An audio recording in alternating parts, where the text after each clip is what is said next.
নমস্কার, জয় মাতারা। আমি অ্যাস্ট্রো হিমাংশু ভাগ্যের দোয়ার থেকে আপনাদের সকলকে জানাই আন্তরিক শুভেচ্ছা, ভালোবাসা।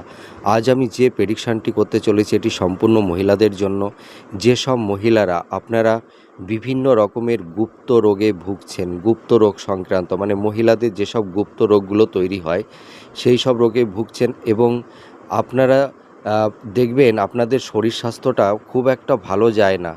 শরীরে দেখবেন শরীরটা কেমন মানে খারাপ হয়ে যাচ্ছে, মনের মধ্যে একটা খিটখিটে মেজাজ, ঠিক আছে, শরীরে কোনো স্ট্রেংথ পান না, গা হাত পা কাঁপে, ঠিক আছে, এই ধরনের সমস্যা। এবং অনেকের দেখবেন ওভারিতে টিউমার বা ওভারিতে ফ্যাট জমে গেছে, বা হয়তো অনেকের মিসক্যারেজ হয়ে যাচ্ছে, সন্তান নেবার ব্যাপারে নানা রকমের সমস্যা আপনাদের তৈরি হচ্ছে।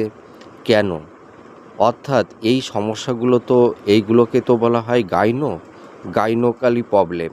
তা যেসব মহিলারা মানে গাইনোকালি প্রবলেমে ভুগছেন কি কারণে, সেটি আমি এখন বলতে চলেছি।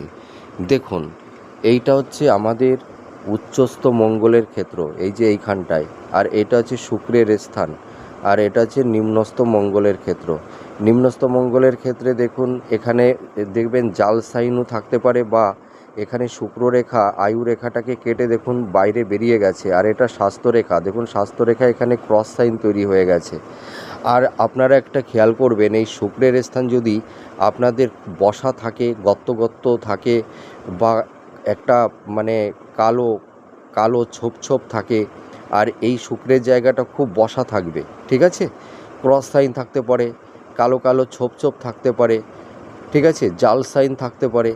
এইটা আপনারা শুক্রের জায়গাটা খুব ভালো করে খেয়াল করবেন। আর আর আমি কি বললাম, আর এটা নিচস্থ মঙ্গল, এই মঙ্গলের এখানে দেখবেন জাল সাইন থাকতে পারে, কিংবা তিল সাইন থাকতে পারে, বা শুক্ররেখা এই আয়ু রেখাটাকে ক্রস করে মানে চলে গেছে, এই সাইনগুলো আপনারা খেয়াল করবেন। তারপরে কি, এইটা হচ্ছে আমাদের উচ্চস্থ মঙ্গলের মানে মহিলাদের এটা উচ্চস্থ মঙ্গলের ক্ষেত্র। এখানেও দেখবেন যদি কোনো জাল সাইন থাকে, বা তিল সাইন থাকে, বা ক্রস সাইন থাকে, বা এই শুক্রের জায়গাটি এই যে উচ্চস্থ শুক্রের এই জায়গাটি যদি বসা থাকে, ডার্ক সাইন থাকে মানে ডার্ক ছোপ থাকে, তাহলে আপনারা ভাববেন যে আপনারা উপলব্ধি নিশ্চয় করতে পারবেন যে আপনারা গাইনোকালি প্রবলেমে ভুগছেন, আপনাদের শরীর স্বাস্থ্য ভালো যায় না, আপনাদের মেজাজ খিটখিটে থাকে।